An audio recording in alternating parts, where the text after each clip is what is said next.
What up, Fightful friends and family, and welcome to another edition of Fightful Wrestling Roundtable.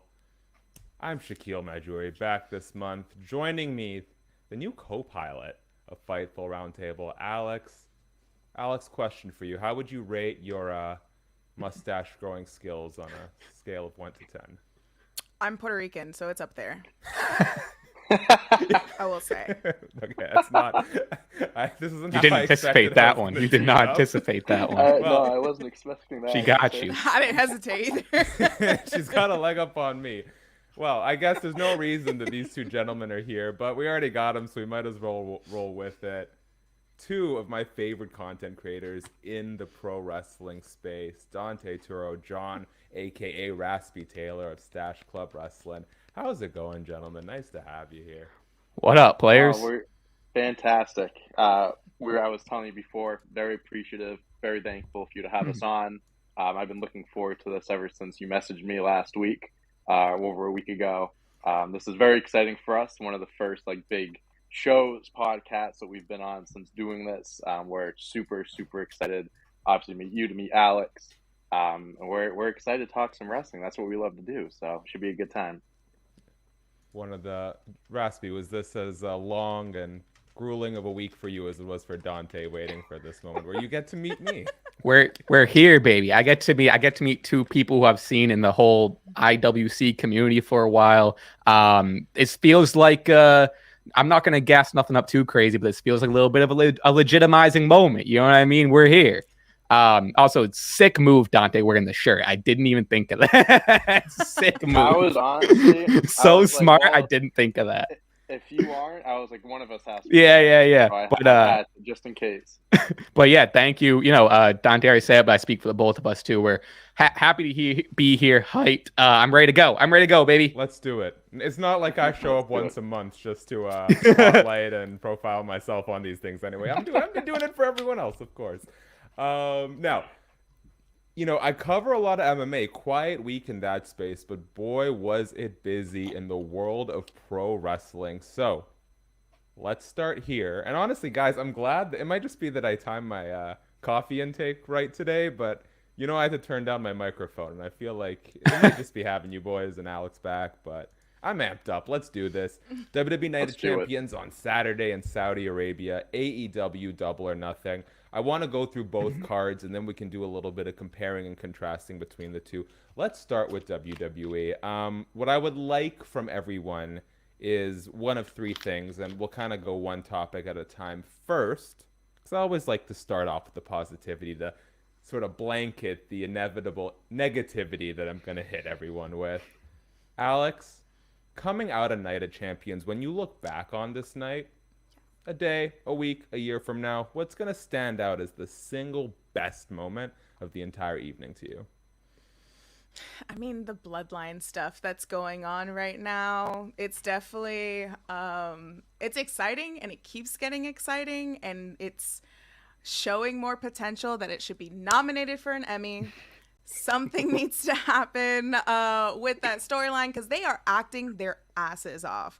So that's definitely one moment. And then for me personally, for the Joshi side, Asuka winning the Raw Women's Championship. Love it. And I'm hoping that with this reign, they do something. But looking back 5 years later, it's for sure going to be the bloodline story. Just the moment of the super kicks, and then just everyone crying, the crowd and at home, and it was delightful. It was delightful to see Roman Reigns get his shit kicked in. So John and I were talking about this, I think the night that it happened. The first super kick was great. The second one had me on my feet. It was just because you expected the first one to come, right? The second one was just a nail in the coffin for me.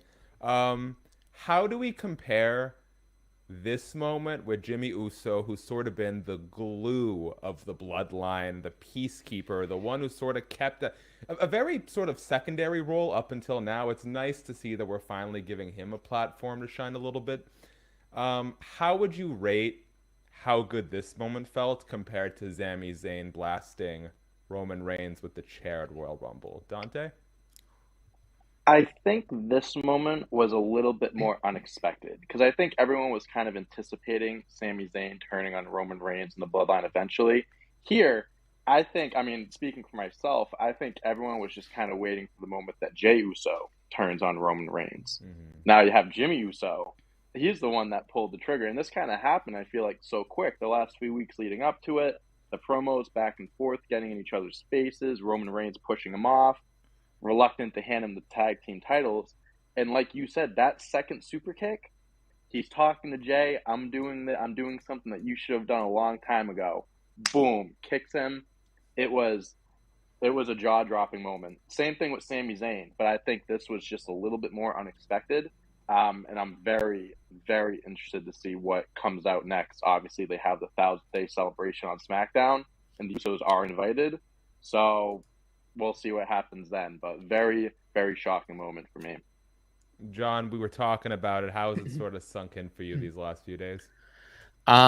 Yeah, again, I mean, really, really two great shows. I think, I'm sure we'll get into it, but one I think a little better than the other. But coming off of the Bloodline stuff, I mean, I'll sing the praises of fucking Captain America Cody Rhodes all day with the fucking titanium, the titanium arm, or whatever, the broken arm. I mean, I want him wrestling with 2 broken legs, 2 broken arms. What's that, like SpongeBob? It's like a SpongeBob episode where someone's all bandaged up. You get what I mean. But yeah, just like really, really emotional storytelling on both sides of the card. And then the Jimmy super kick, and then Jay is all conflicted because that was him and Jimmy was the peacemaker, and it's all exploding, and it's like watching just a really beautiful car crash, and you know, everyone's alive and it's all cool, but it's emotional. And then AEW was great. I mean, I'll be thinking about it forever. The Air Jordan 1 into the Spider-Verse exploding super kick. My God. I was still trying in real time to figure out how exactly that they did it. came together. I've got no clue. Nike has to be cutting the Bucks a check. They have to be. You would hope so, especially after the appearance on Complex Sneaker Shopping. Oh yeah. Yep. I do want to give John his flowers here, because most guests who come on the round table and swear like within minutes, I have to explain to them that they clearly have never watched a Sean Ross Sapp production if they're worried about their language. But Raspy Taylor knows how the Dong Lord works, so we're all good. Tight word. Okay, my man. Are we all sort of in a unanimous agreement that, you know, Jimmy Uso turning on Roman Reigns was sort of the most memorable coming? I know it's a little bit of an obvious one. I want to see if anyone has a dissenting take here. I will say, although I think that one is kind of like the easy choice. This Bloodline story is the best wrestling story told in God knows how long, if ever. Pop off. Some people argue that's the best story ever. But what I will remember, what I'm very happy about, is that my twin brother, Seth Rollins, finally won a world championship. WWE made the correct decision. I love AJ Styles. He would have been a fantastic world champion.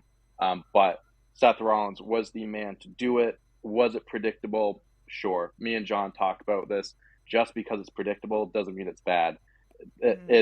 It's what needed to happen. Seth Rollins went through without winning a world title.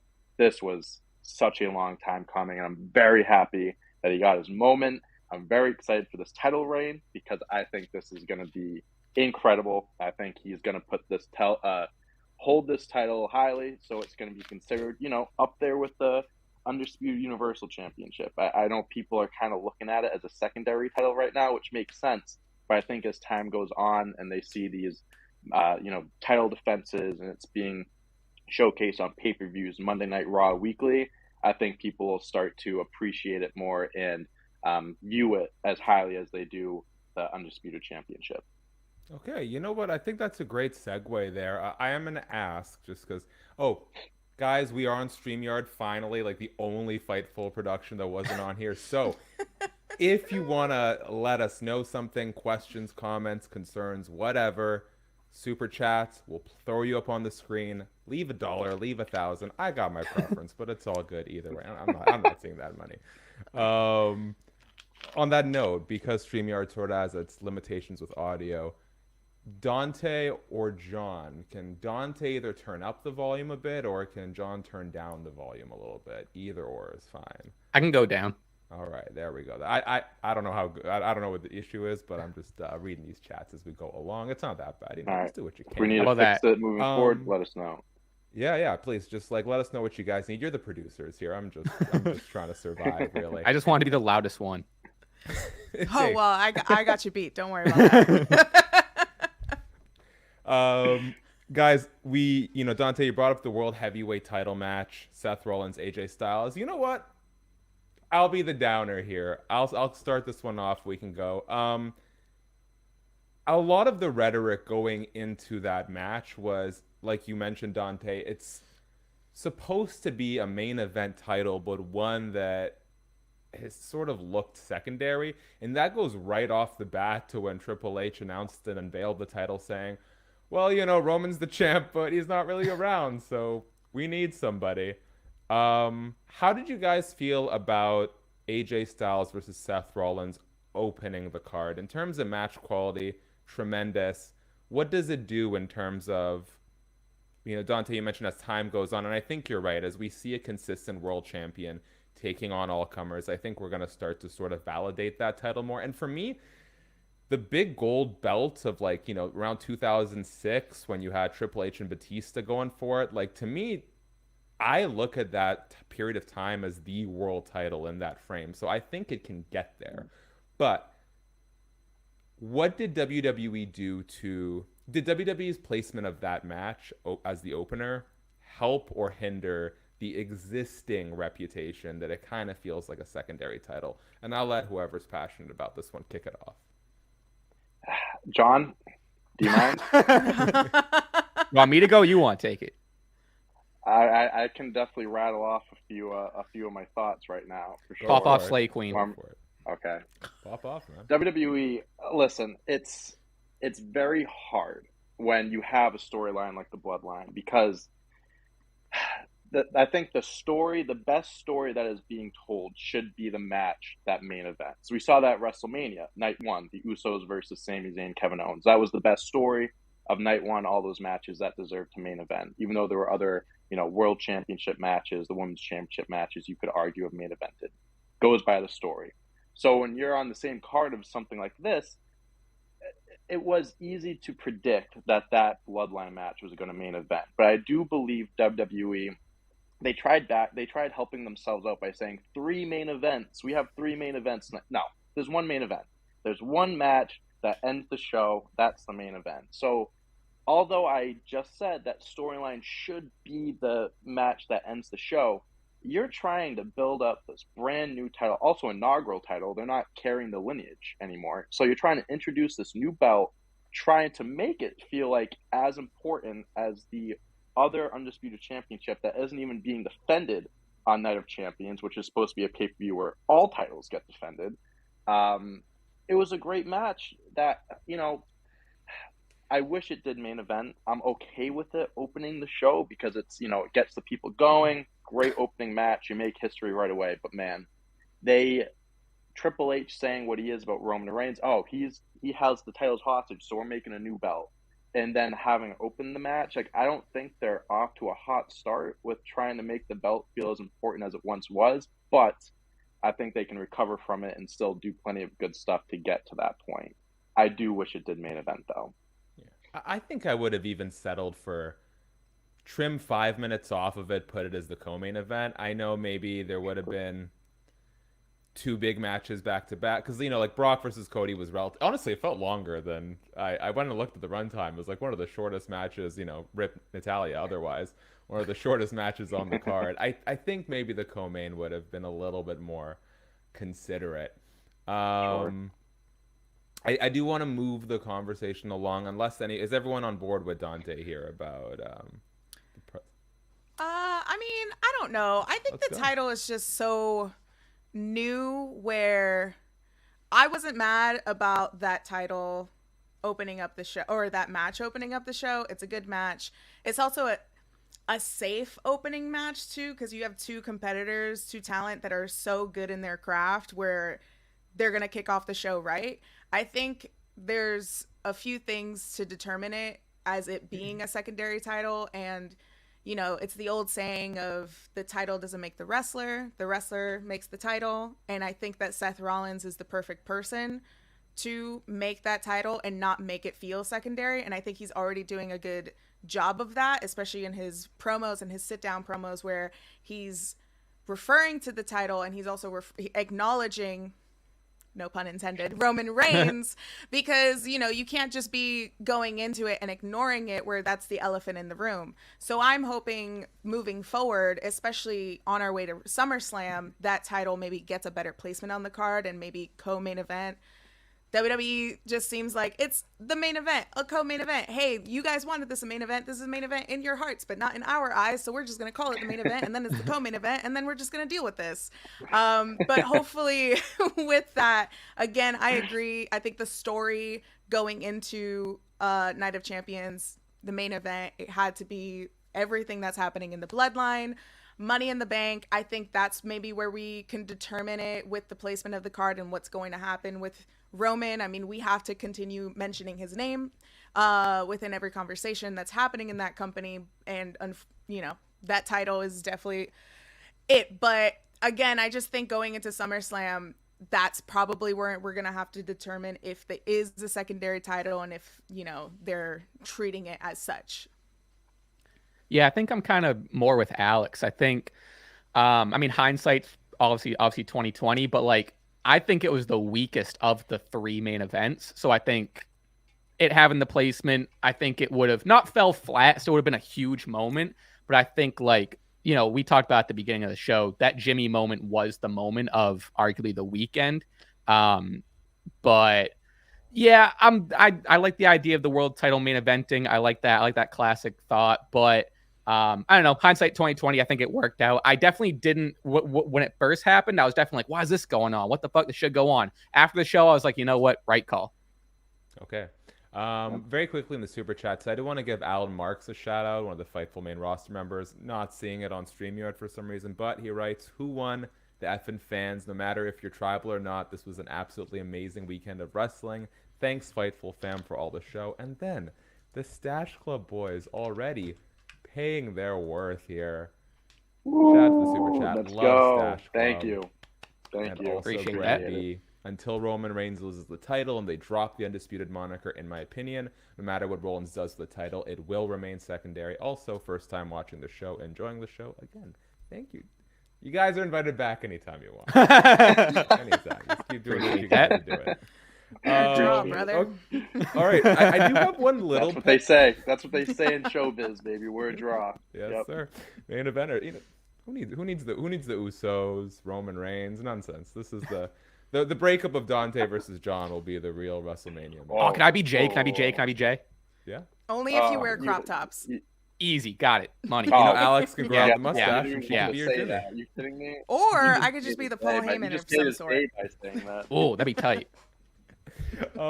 Little pet peeve on the Roman Reigns. Not a pet peeve so much, just an alternate idea in my head. How do you guys feel about Solo Sikoa being the one who got pinned at the end of that match? I feel like with the turn, this could have been a really rare opportunity for Sami Zayn to finally get his, long overdue comeuppance on Roman Reigns by hitting that haluva kick for the 1-2-3. Roman has an excuse. It's a natural, very rare opportunity that he would go out on his back without losing anything of value. And it would kind of protect Solo and this ongoing storyline that, low-key, he might be the tribal chief, right? How do you guys feel about the decision to have Solo take the pin and not Roman? I mean, I don't know. I think it's a safe decision. You're not going to have Roman pinned anytime soon. Unless maybe, I don't know. I mean, you just want to see chaos. That's all. Yeah, I honestly haven't even thought about that until you brought it up. Because, Solo has been, The Rock. Not The Rock, but The Rock. You know what I'm saying?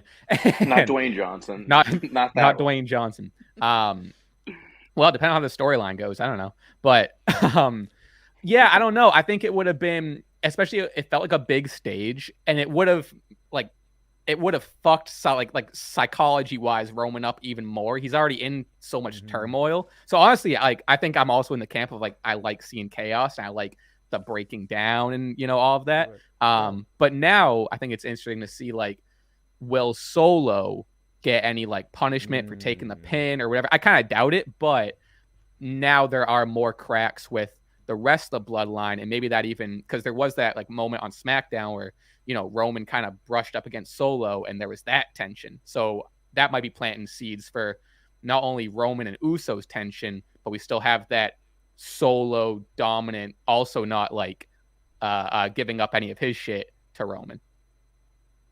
Yeah, I kind of look at it from both perspectives. Alex, you said it was the safe decision. Protecting Roman. He hasn't been pinned since December 2019 or something like that. Almost 4 years he hasn't been pinned.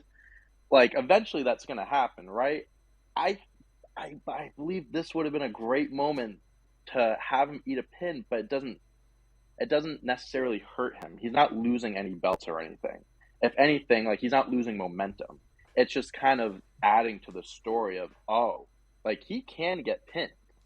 This time around, he didn't get pinned to lose anything. He didn't lose any belts, but it could happen. And I think it just kind of plays into, again, like you said, Roman Reigns only got pinned because of the Usos, so he has an excuse. He goes through all this mental, just all these different things going on. He's starting to lose his mind. And I think him being pinned would have been a great seed. The shit-eating grin on Sami Zayn's face. Oh, every episode of yeah. Him being able to pin Roman and just, being able to say that he pinned the tribal chief, I think that would have been massive for him moving forward as well. Is Baron Corbin still the last person to have pinned? Yep. Yes, he is. When they were doing that whole big dog throwing dog food on each other storyline. Oh my God. Could you believe it?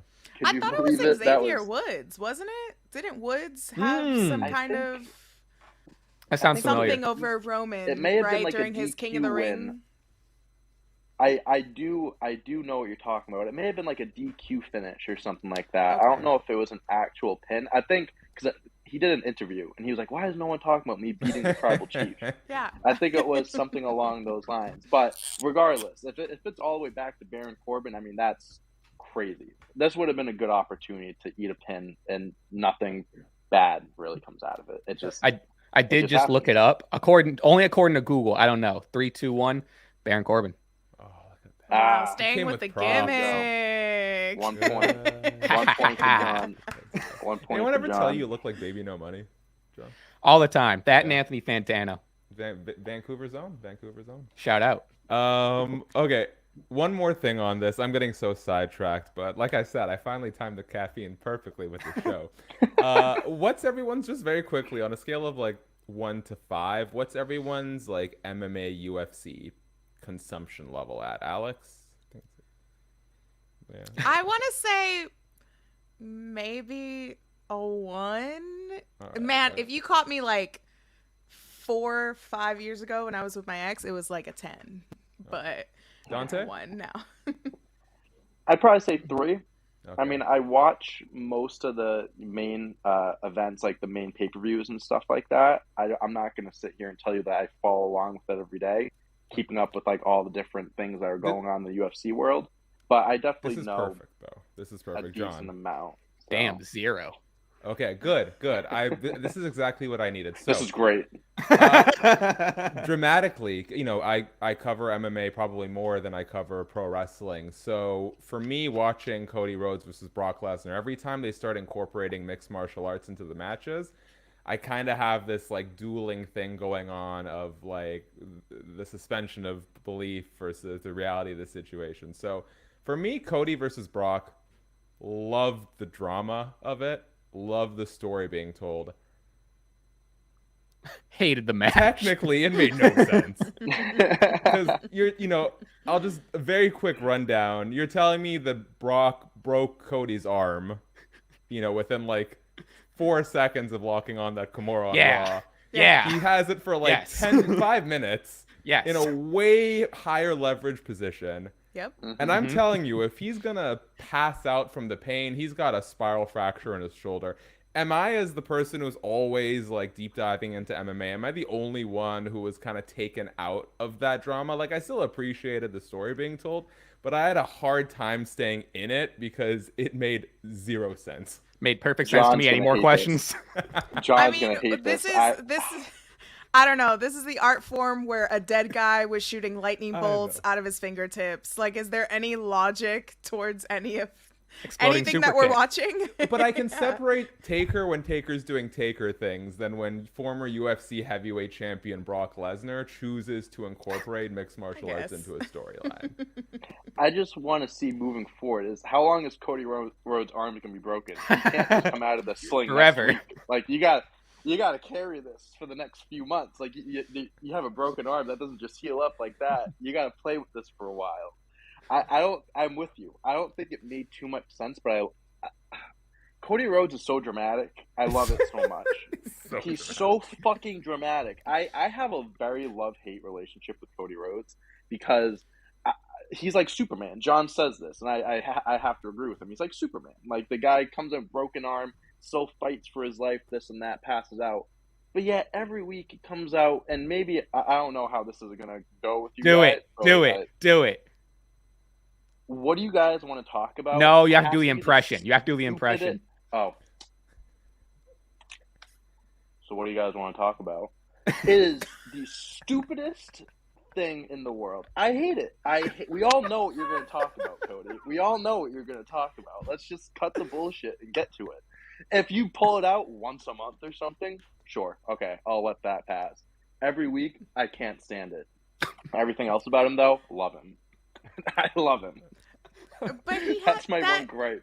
That big-ass tattoo is just infecting his entire brain. Into the bloodstream. That tattoo's crazy. That's a whole nother thing. When are they going to redux the racism angle? You gotta... When he did going in with Vince McMahon, and they were like, talking about him rejoining, and like he's like, Vince McMahon wanted to like do all these new logos and stuff, and he goes, this isn't going anywhere, so I think we got to run with what we got going on here. You know what I mean? Like, since he got that tattoo, there's no going back. Bro, there is nothing that reminds me about how chaotic pro wrestling is as an industry until you go through like YouTube shorts and suddenly you see Vince McMahon dropping racial slurs on people like super casually in a comedy bit, and I'm like, wrestling was different 20 years ago, 15, 20 years ago. It was so different. 10 years ago. Yeah, I was gonna say. Even 10 years ago. Yep. They wouldn't get away with that stuff now, that's for damn sure. All right, guys, we got to move on to Double or Nothing, but I do want to end on this note, because I always like to give the shine. That was my favorite match of the weekend. We barely... I'm kidding. Well, I'm not kidding, but... John, okay, give it its flower. You know, I didn't give you a chance to defend yourself while I'm over here shitting on it. Please walk me through your love for Cody versus Brock. I think I liked it for the opposite reasons of why you... Or no, for the same reasons you hate it, I think is why I love it. Because I don't know anything about... different than everything I don't know anything about MMA. And that was the first time in so long that I remember like being on the edge of my seat for multiple really long submission sequences. Like usually if there's a submission sequence, like the classic, oh, is he gonna tap? It's 8 out of 10 times. It's like doesn't go over well, whatever. But I was on the edge of my seat. I was on stream too. I was on the edge of my seat, just being like, come on, Superman, you got it. You are my hero. I think I even started calling him Cyborg with the fucking Teen Titans reference with the fucking bionicle arm. But oh my God, it was just the most over dramatic. And I know maybe it's for the wrong reasons, but those are all the reasons why it was arguably, maybe. I won't stake a claim yet, but we'll get to it. Maybe my match of the weekend. I don't know. John, were you on the edge of your seat? What? I was on the edge of my seat, brother. Last thing on Night of Champions before we move on to Double or Nothing, just in one sentence, I want to give some props to the undercard, anything away from the big headlines. We'll start with Alex, where we'll work our way down. You already kind of teed it up with Asuka Bianca Belair. What's one thing outside of the main headlines that, deserves a round of applause for its execution, Alex? Definitely, again, Bianca and Asuka. I agree with most of the IWC that it should have happened at WrestleMania, but I like the way that they played it up at Night of Champions with Asuka getting the mist in Bianca's eyes. So I do really like that. And again, man, I really hope they take this reign serious. Like, you have a potentially really good heel champion as a Raw champion on SmackDown or Raw. I'm still confused. When are they gonna? I don't know. I have no idea. I don't know. Get me started with that. Yeah, buddy, I've been getting started on that. But I mean, honestly, that's probably something in the undercard that stood out to me personally. I don't know. I think the Becky and Trish was all right. It was all right. It was good to see Trish bringing back the old gear that I used to play Day of Reckoning 2 all the time. And so she had that gear and I was like, oh, that's so cool. But that's really anything all those last man standing matches that would take like 14 hours to get through because you would always get up on the 9 count no matter how much damage you doled out on your opponent. My thumb still hurts. Dante? Oh, don't steal mine. Don't steal mine. I gotta give my praises to Gunther, man. God damn it. Fuck. Bro, I'm happy Mustafa Ali got this type of match because he's uber talented and he deserves a bigger spotlight. Very happy he got this opportunity. But man, oh man, does WWE have a star on their hands. They need to be careful what they do with this man because this guy could carry the company for the next 5 to 10 years. I think the world of Gunther. Like, I think he is a megastar. I think he is the perfect, like, villain heel. He makes the IC title feel, I don't want it, dare I say, as important as a world title. Like, he makes that title just feel so prestigious and so valuable. And one day when he wins a world championship, he's going to, you said earlier, it's not the title that makes the man, it's the man that makes the title. He's going to make any title that he holds in his career feel valuable. And what I like about him too, he's a heel.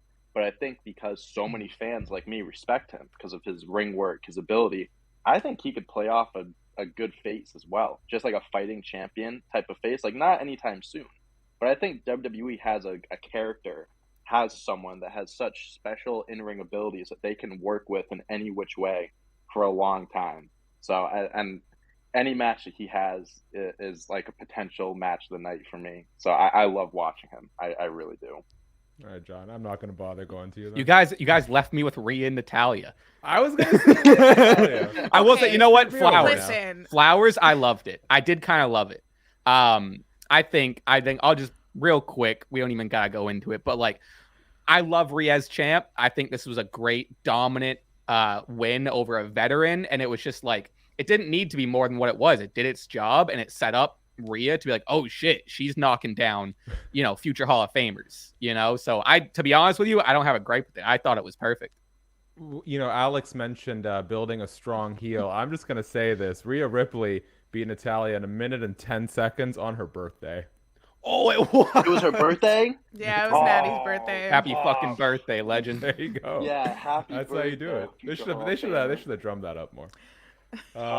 Okay, guys, just so I can get these super chats in very quick, yes or no from each of you. I feel like the time has kind of passed, but who knows?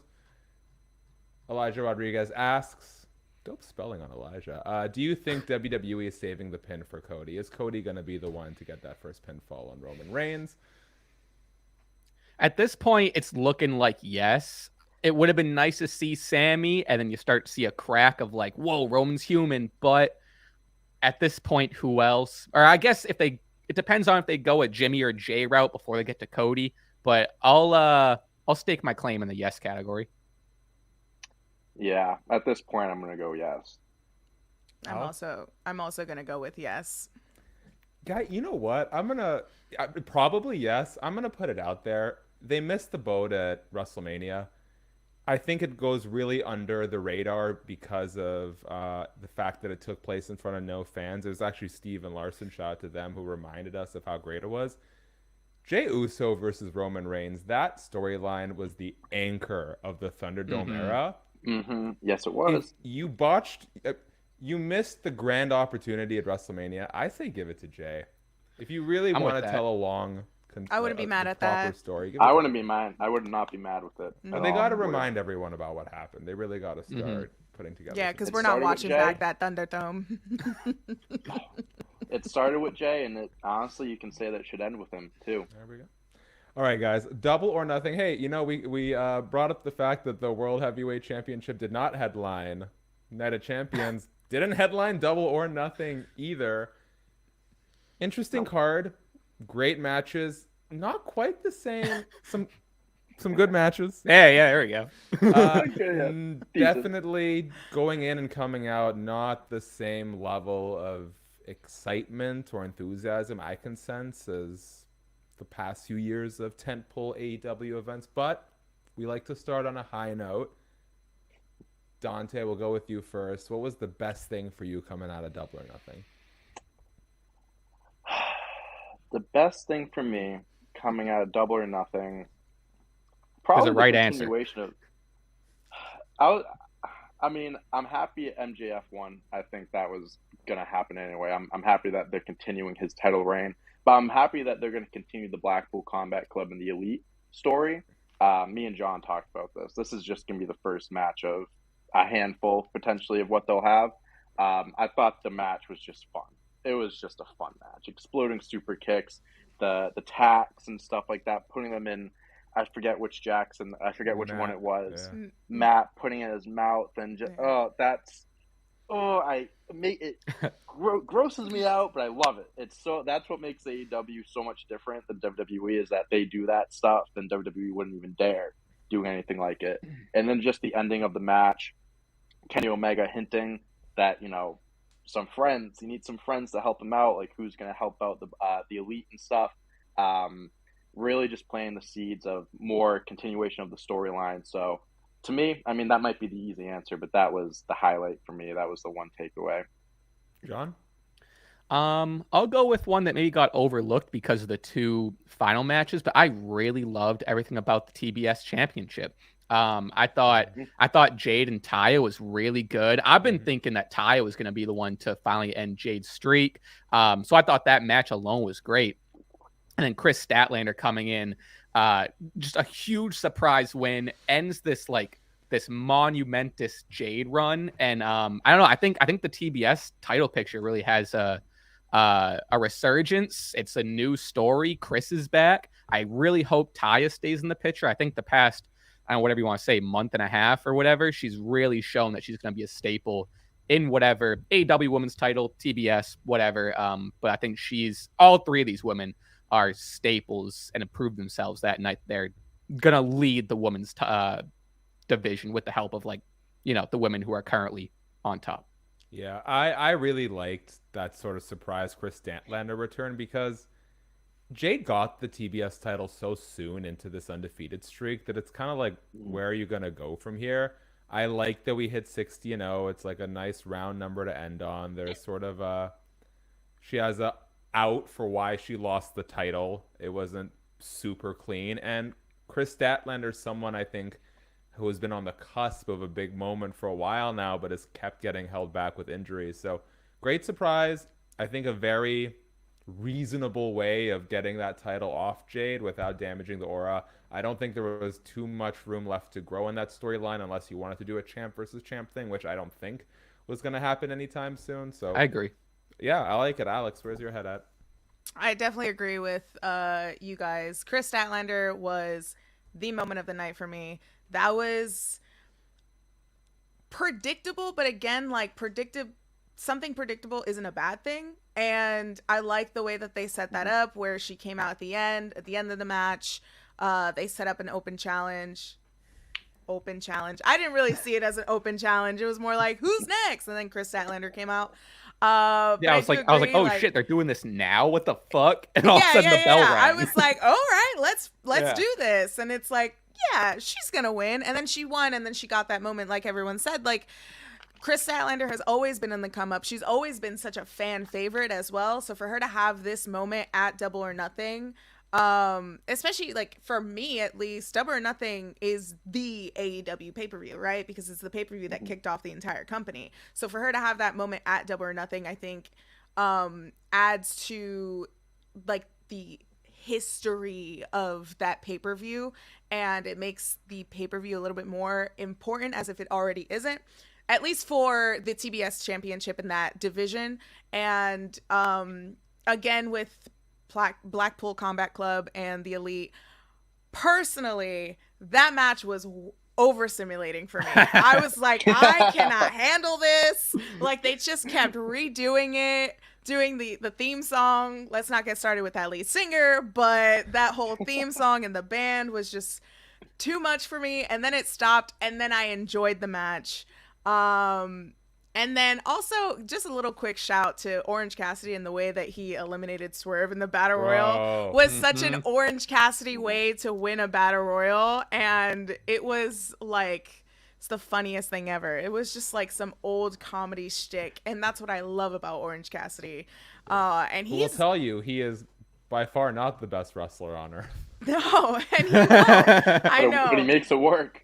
He makes it work. He makes it work. He said it himself during the press conference that he's not the best, but he is definitely the most entertaining champion that they have in that company right now. Probably one of before the IWC gets mad at him. I do want to give a supplemental note to Wardlow's Swanton Bomb off the top of the ladder. Look, crazy. Sometimes there's like impressive for a big man, and then there's just impressive and he's a big man. He did not, when he started climbing that ladder, I'm like, maybe he'll stay a rung down or something. No, man, he went full Jeff Hardy, tall ass ladder, top of it, Swanton Bomb. And if you're gonna give credit to Wardlow, you gotta give credit to poor Luchasaurus, who's practically extinct. Like, I don't know how practically extinct. I mean, I am shocked that he's functional after that. Well, I guess we'll see on program AEW television. That was sick. I'm gonna give some love to the four pillars. Oh, sorry, go on. Anyway. No, I don't know what they're feeding him nowadays, man. You just got these big guys doing shit like this. It's amazing. It's baffling. No, it's amazing, but it's just baffling that they can pull that stuff off. It really is. Yeah, the last sequence between Orange Cassidy and Swerve Strickland, like Alex said, phenomenal stuff. I'm going to give credit to the Four Pillars match. I know that the build going into it wasn't great. I love how much was layered into that match. We talk about sort of long-form storytelling in these big spots and how the bloodline story was always going to be the most dominant thing. There was so much packed into that Four Pillars match that I wasn't even really thinking about going into it. And maybe that's a criticism of the build, but everything from, just the finishing sequence, you're looking at Jungle Boy's inability once again to win by, any means necessary. I'm starting to think that we could see like a reunion with Christian and Luchasaurus as a heel stable at this rate. I think it's something you could explore. I don't know, but they're teeing up something about Jungle Boy not having what it takes to be the best. Darby Allin would have been your AEW World Champion if MJF wasn't in his head so much, and that's only going to get worse now that MJF beat him with another headlock takeover. Sammy, for those who can sort of close off the personal stuff, if that's something that still sort of frustrates them or that they can't see past, starting to look like he might actually have a good babyface run in him. That was the best reception I've seen for him in quite some time. And then the ode to each of their mentors I thought was just fantastic. Yeah, lots of little notes that I didn't see coming. So they did the best they could, I think, with what they had. But on that note, and I'm already seeing it a ton in the chat, maybe this is a good way to tie into it. Greg B, shout out Greg. He must have gotten a bonus at work or something because he's pouring it. Shout out to Greg. Was this AEW's worst pay-per-view? I'm gonna say no. Off the top of my head, I couldn't tell you, specifically. Oh, this one was worse, but no.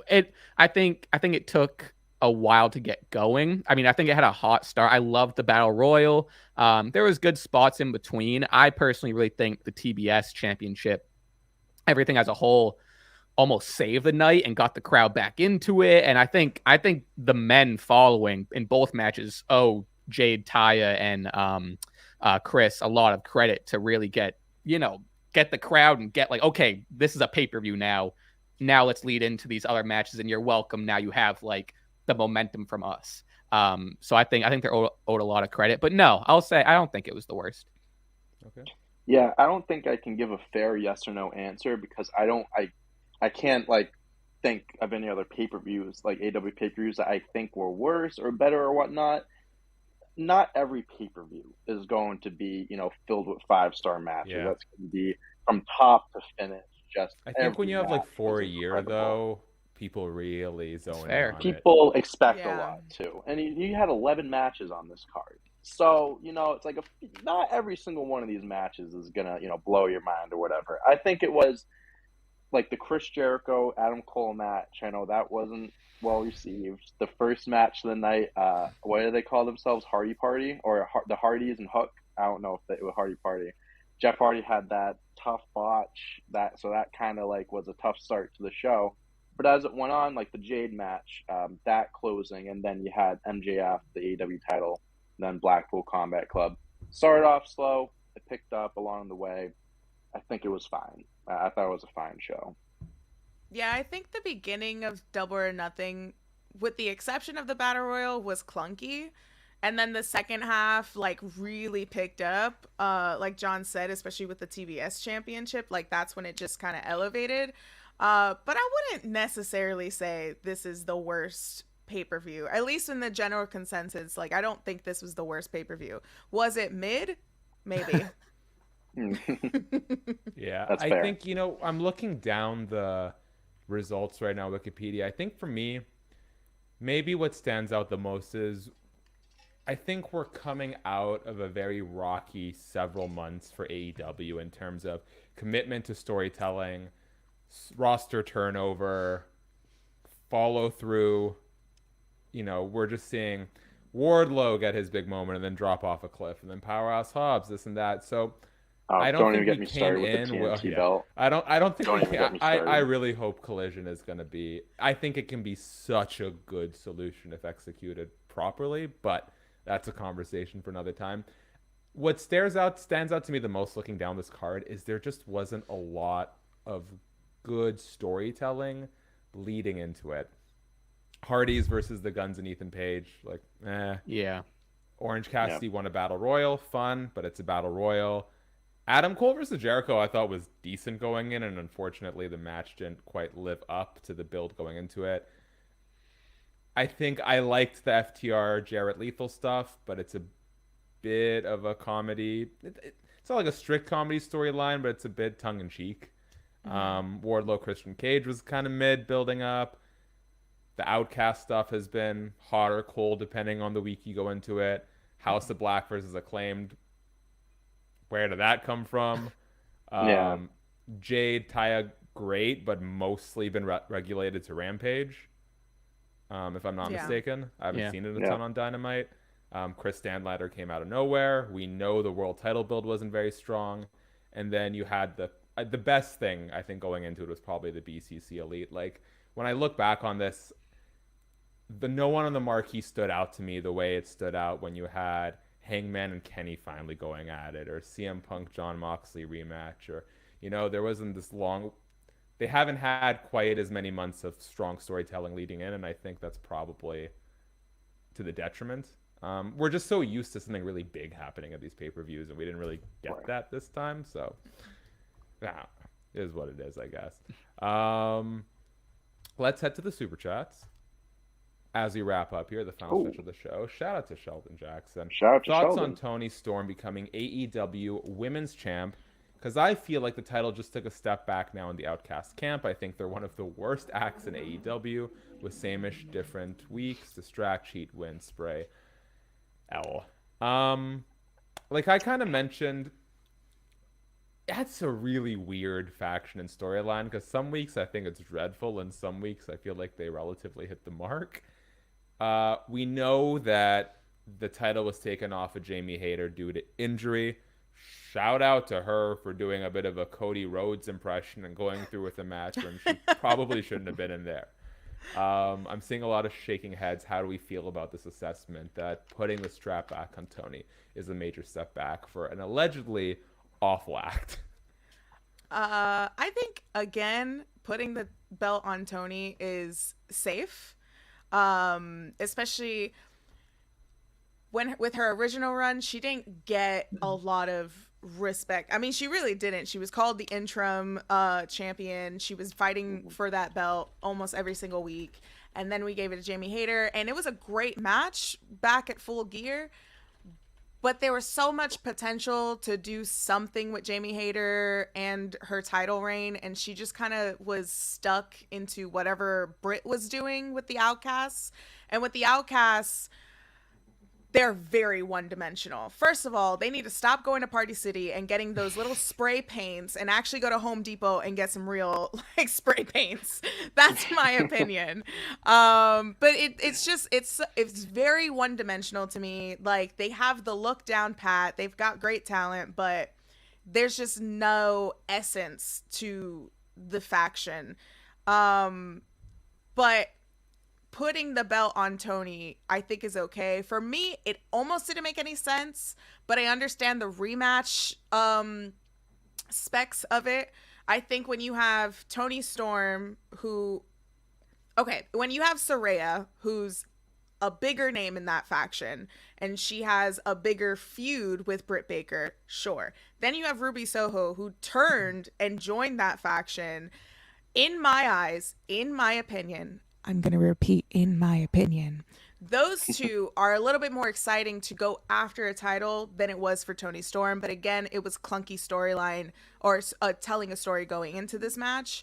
But I think this is, again, moving forward, and in hindsight, going into All In, it's going to be in London.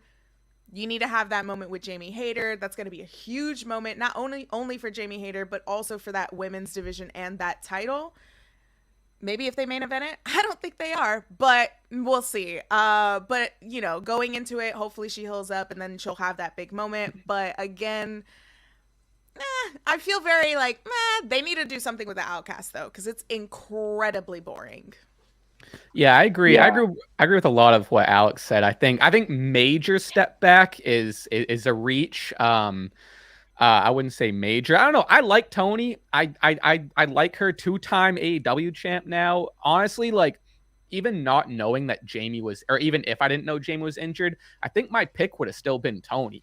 The Jamie run has been great, but I also just like things shaken up. Not every title run needs to be monumentous. Sometimes it can be a, oh shit, so-and-so won. Didn't expect that, a la Asuka.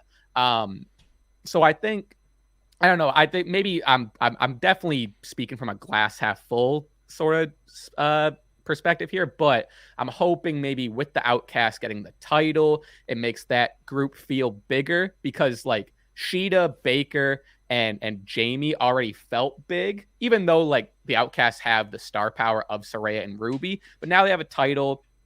I guess all I'm saying is I'm keeping my fingers crossed that maybe now that they have the title, the storytelling and the booking and whatever the group is supposed to be gets a little bit of a resurgence. And then depending on Jamie's time, I would love to see, you know, Britt go up against, Tony go up against Sheeta, Britt Baker. So I think I'm very, very optimistic, and I honestly really love Tony winning that match. Yeah, I think I agree. I don't think it's a major step back. I think that's a reach, but I honestly agree with most of what you said, Alex. The Outcast thing, it's, I don't want to say boring. They just haven't sold me. There's nothing about it that makes me like super invested in the storyline or anything. And Jamie, I think, was having a great run with the title, and then she kind of got mixed into this with Britt. And to me, like, Jamie kind of just like never felt like the key part of that story, and maybe it's because it was just bad storytelling in general. It just kind of felt like she was taking a backseat to Britt. Britt's still the star of the show, although Jamie was the world champion. I would have liked to see, I get she was hurt and stuff like that. I would have liked to have seen Jamie, you know, continue her reign and, you know, have better feuds. You know, her and Britt at some point have to, you know, have a falling out and have a big match. But I'm fine. I'm fine with Tony. Like, she's great. I agree. Out of all three of them, is she the one that should have won? I don't know, but she's a safe pick. She's a great wrestler. She's proven that she can be a great champ. And hopefully, optimistically as well, I hope that the Outcasts having this title in their stable will will add something to it. It'll make the story like they'll do something with it. They won't be as boring as they were before. So I'm optimistic that this is a good thing for the Outcasts. Okay, guys, just a couple more super chats as we hit the 1 hour mark here. Tony, speaking of Tony, all right. Do you guys think this is Jeff's last year? Weird because he just came back. I gotta say, when the Hardy Boys joined when Jeff Hardy, came over to reunite the Hardy Boys, I was really excited about the idea of a short reign as AEW Tag Team Champions, add to their legacy, bring their legacy to AEW, put over another tag team. And honestly, I'm not a fan of the risks either of those guys have been taking. Obviously, Matt Hardy cracking his head open backstage, Jeff Hardy with some of the dives he took. I don't need to see that from the Hardy Boys at this stage. But the Jeff Hardy-Darby Allin match always stands out to me as one that was rather fun and competitive and well put together. I was optimistic. I'm not going to be too hard on Jeff Hardy's botch considering the layoff and the in-ring inactivity. I really hope those two guys start getting some reps and maybe can get a little bit of cohesion going, because right now I'm starting to feel, unfortunately, like maybe the ship has sailed on the idea of one final world title reign. How long do you guys think Jeff has in AEW, and what do you do with him and Matt as a tag team? Jeff Hardy is my favorite wrestler of all time. I just want to get this out in the air. Every So week, stressed. Alex knows there's always a therapy So session that has to happen on this show. So upset. Yeah, this is therapy. My friends once told me in This is elementary my school therapy. not to do the Jeff Hardy impression because my BO was going to knock everyone out. That's crazy. When I played basketball in middle school, I wasn't that great. All right, but I had my moments. There was one. Come on, yeah. Well, I can't be so hard on myself. It was all the injuries that held me back from going D1. There was one game I hit like 5 threes or something like that, and after like the third or fourth one, I was going down the court like doing the little slide, doing the Jeff Hardy thing. You dickhead. And I'm like shit. 13 years old. Oh my god, biggest piece of shit in the world. That was like, looking back on that, wow, that's embarrassing. But like, I grew up on this dude. Like, we had this bit on our podcast, or maybe one of the quizzes. 2008's remembered for 2 things. One, Obama becoming president, and Jeff Hardy winning the WWE Championship. I think that was a bigger moment for the culture, Jeff Hardy winning, than Obama becoming president. He is just... That's crazy. The fact that he's still wrestling, Crazy. That's a crazy statement. No, it's a but joke. you might not be wrong. It's a bit. No, it's a bit. When you think of it, like Jeff Hardy in 2008, like him winning the WWE Championship was just like a huge moment. But the fact that he's 45 and still going right now is incredible. I can't believe that he's still actually like being able to actively go. The fact that he's still wrestling, I think it's just borrowed time at this point. I would love to see him have one last run, like you were saying. But at this point, like, I don't think you can really count on it. It would be nice, but I don't see it happening. Sentiment all around. Yeah, Yeah. if he chooses to retire, this year or the next year, I don't think anyone would blame him. I think it would be almost expected. But I'm also in the same camp of I'm rooting for him, and if things go well, I'd love to see him with the tag titles again, or like you said, a world title or a TNT title with him and Wardlow. I don't know. But all the best. Great swanton bombs off Yeah, the that's ladder. exactly what I'm thinking. First one to hit a swanton bomb. Yeah, I don't know. All the best. That's really my whole sentiment. Okay. We gotta get. I know we're out of time, but Greg B is, taking out a second mortgage to get these super chats in, so I can't leave the guy hanging. One last super chat. He says, overall personal favorite match of the weekend for me, Ilya versus Jack, which I was not expecting to top Anarchy in the Arena. Now, I gotta say candidly, because I cover 2 sports, don't get to go into the weeds as much beyond AEW and WWE. Don't know how you guys feel, but I'll let whoever has a match that sticks out from anything in pro wrestling, including WWE or AEW, take it. Best match of the weekend. Cody Rhodes Brock. Cody Rhodes Brock. I fucking loved it. The American Cyborg Nightmare. The second he used that fucking titanium, I was like, yes. What is with the WWE and titanium? It's either like Logan Paul's titanium fist. That's true. I don't know. I think I just loved how over the top silly it was, but not so silly where it's like, I don't like this, but I don't know. I just found I'm strictly going off like that's where I had the most fun and felt the ride of the most emotions. And oh, Cody, he didn't tap. Oh, he passed out, bro. Oh, get the fuck out of here. Oh my God. He's a hero. I hope that as I grow into my old age, I can maintain like a fraction of the enthusiasm Raspy Taylor has for wrestling for really anything in my life. Anything. I'm with you. I don't like watch NXT. I just don't like really check in with it as much. I've heard amazing things about that match, and I do definitely want to go back and check it out for that reason. From what I've seen personally, I'm gonna go Seth AJ. I know we talked about it earlier. Open the show. Listen, I think two of the best wrestlers in the world fighting for this inaugural championship. I'm happy with the result. I think obviously the right man won. Both of them would have been great world champions, but Seth, it was very overdue. I'm a huge Seth Rollins guy, so being able to see him get that moment, also seeing Triple H come in the ring with the belt, reach out his hand, and give him that belt, I think was a cool moment as well, given their history. So that would be my match of the weekend. Rey Mysterio, childhood favorite. Jeff Hardy, 10 to 12 range.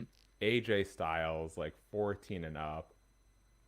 I will personally hunt down WWE Public Relations. You know what your name is. Please give me that interview. Please give me that interview. I'm begging for it. I will grovel for it. AJ Styles is the fucking man. All right, Alex. Sorry, I just have to. Yes, he is. For me, okay, 2 moments, and I'm gonna go super deep cut with the first one. In TJPW, Hyper Masao produced her own show, and if you don't know Hyper Masao, she is a superhero in TJPW and just a full-on comedy act. So if you love comedy wrestling, check out that show. I believe they also have English commentary on that for Wrestle Universe. It's shenanigans all across the board. So if you need any of that, definitely check it out. That's my favorite from the weekend. But I also did like the 4 Pillars match. And if I can get on my tiny little soapbox for a second, I know that the Elite versus Blackpool Combat Club is the bigger names, is the bigger story going into it. And like we were saying earlier with Night of Champions, the bigger story makes sense to main event. However, I think that AEW is a fairly, I don't want to say new. I mean, yeah, I guess I could say new. They're a fairly new-ish company compared to a lot of other companies that are on right now, where I feel like if you're trying to make stars, I think that match should have been the main event, especially when you want to treat your world championship as the most prestigious championship in this company. And I felt, for me personally, the fact that match wasn't the main event, to me, I'm just kind of like, oh, okay, MJF just has a title, because all of these other names are much more important in the company. And while they are, and that is all true, I do definitely feel like that match should have been, again, the story wasn't there, but the match was there. The quality was there. The wrestling was there. The skill set was there.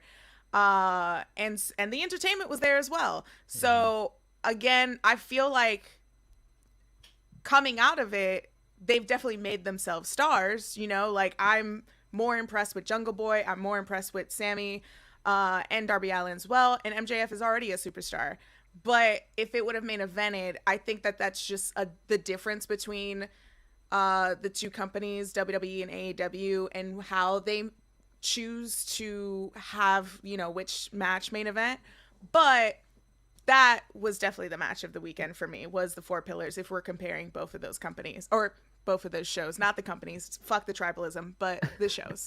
We honestly, like, I don't think we really gave the Four Pillars. Maybe we're in the minority, but I don't think we gave the Four Pillars match enough flowers. I loved that match. Like, I thought that was probably my.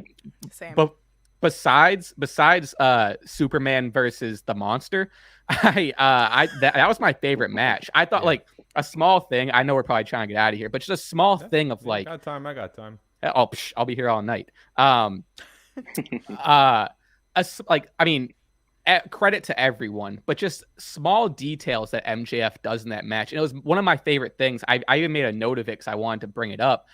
And I don't see really any other wrestlers doing it. I'm sure they do it, but they don't do it as well or don't execute it as well. And that's just being naturally and believably verbal in the ring. Like when he's like getting attacked and he's just like, no, or wait, or like my favorite. That was that moment. Maybe that moment right there might have been my favorite moment of the week because it was on beat. And like, I don't know, I forget what that move's called, but Darby hits him with the whatever the fuck, and he comes down just like it was a musical, just what the fuck, bow. It was just, and no one does it like him. I know I just sound like one of these MJF guys, be like, oh, he's so good, But credit to where credit is due. I don't see anyone else do that small detail and like realism. If someone's jumping over my back doing a fucking whatever, I'm gonna be like, holy shit, what the fuck? So I think that match definitely. Obviously, there was so much to talk about. You can't get to everything, but I would definitely like to give that match more flowers than we gave it for sure. I loved that, and then shout out MJF. Even the post conference stuff was hilarious. Oh my god, he was so good. Bringing up WWE, and he goes, "Don't worry about it. Don't worry about it. Maybe do. Maybe you should. So maybe you do worry about it." Tony Khan's is just like peak awkwardness. His facial expressions when he was saying that was like, "We can't have this happen again, guys. Please, no." Well, Tony Khan's awkwardness is the equivalent of my middle school awkwardness. One of you is making billions, the other is doing a podcast with these three. The other one's just really scared to ask her crush out. I guess to wrap it up, there were a lot of moments this weekend. How do I want to frame this? Okay, so let's think of it like a one-night stand, all right? There were a lot of incremental moments throughout the week that had me sprung like a blue chew. Yep. Everyone relax. Wardlow swanton bombs, exploding super kicks, thumbtacks in the mouth, on the feet. But you know why I've been with my fiance for 9 years plus? Because she tugs on those emotional heartstrings. Whoa, all right. Bro, Jimmy Uso super kicking Roman Reigns twice! Nothing is going to beat that moment. I've been replaying it in my head. I've been replaying it on the monitor. That's good storytelling. God, this is why we love pro. It is such a toxic relationship. How much nonsense do we put up with? I don't even put up with this with like childhood friends. I put up with so much bad pro wrestling because the one time they get something like the bloodline right, I am just head over heels and I can't get enough. So it's worth it. Shout out to everyone in that storyline for not just the overall theme, but for pulling their weight. Like, I was at, Wale Mania, and the Bloodline sans Roman and Paul did like a live podcast. Solo Sikoa did not break character once. Wasn't even on TV. So sick. That's awesome. Everyone does their part so well, and shout out to whoever's leading creative on this for actually giving each person a moment to shine. That is the best thing in wrestling going on right now. MJF can be a close second in my heart. We are well over time, guys. I want to leave you with the last words. I'll do my part very quickly.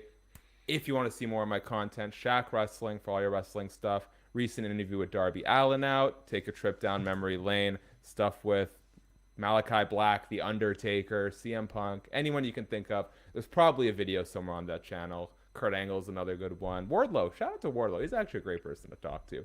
If you like MMA, Shaq MMA, lots of content there. There'll be UFC Fight Night stuff coming out this week. Interviews with the main eventers, the co-headliners. Go check it out. Give it some love. Alex, where can the people find your lovely face?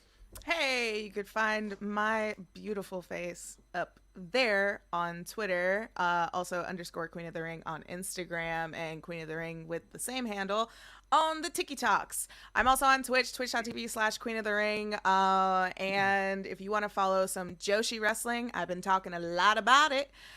You can follow Church of Joshi on Twitter and Instagram, and we are live every Sunday at 12 p.m. Eastern Time on twitch.tv/Church of Joshi, giving you all the blessings that is women's Japanese wrestling. So yeah. Dante, Mr. Braspy. You can follow my beautiful face on Dante on Deck on Twitter. Or you can follow me on Instagram, Dantor11. Same thing with TikTok as well. Damn, you guys did so good. At Raspy Taylor on Twitter, Instagram, Spotify, YouTube. I'll be making music. I'll be making tunes. I'll be making wrestling videos with this guy over here, wrong way. This guy over here at Stache Club W, Stache Club Wrestling. That's the movement. That's the whole thing. If you like Dante and I taking up half of this airtime, you can listen to us take up all of the airtime. Stache Club Wrestling. Don't worry, you took up all the airtime. But that's that. Yeah. Hey, John, always remember, he wore the shirt, but you plugged the show. That's true. He did just plug himself first. Yeah, there we go. Which I did. There needs to be a balance between you guys. There needs to be a balance. It's like the Thanos balance. Exactly. What else do I gotta say? It says it on the shirt right there. But thank you again. I'm sure we'll say it as we're going out, but on behalf of Dante and I, thank you again for having us. This was great. We've looked up to Fightful and honestly everyone. Alex, we've been following each other for a minute, and I've been introduced to a lot of the wrestling community content creators and been getting to know some people through Twitter.com. So. As bad of a place as Twitter.com is, at least this was like a solid thing that came out of it. You know what I mean? Bro, the amount of like live fatalities that I see on my For You page ever since Mr. Elon took over is out of control. Yikes. But on that lovely note, guys, yeah, whoa. If you follow the Stache Club boys over, please subscribe to Fightful. Check out all the amazing work they do. There's shows every week, reviews, interviews. Sean Ross Sapp is the man. I'll be back here at the end of June for another roundtable. Until then, enjoy all the pro wrestling goodness. Like Alex said, fuck the tribalism. Watch what you like. Don't watch what you don't like. Just have a good time. It's pro wrestling.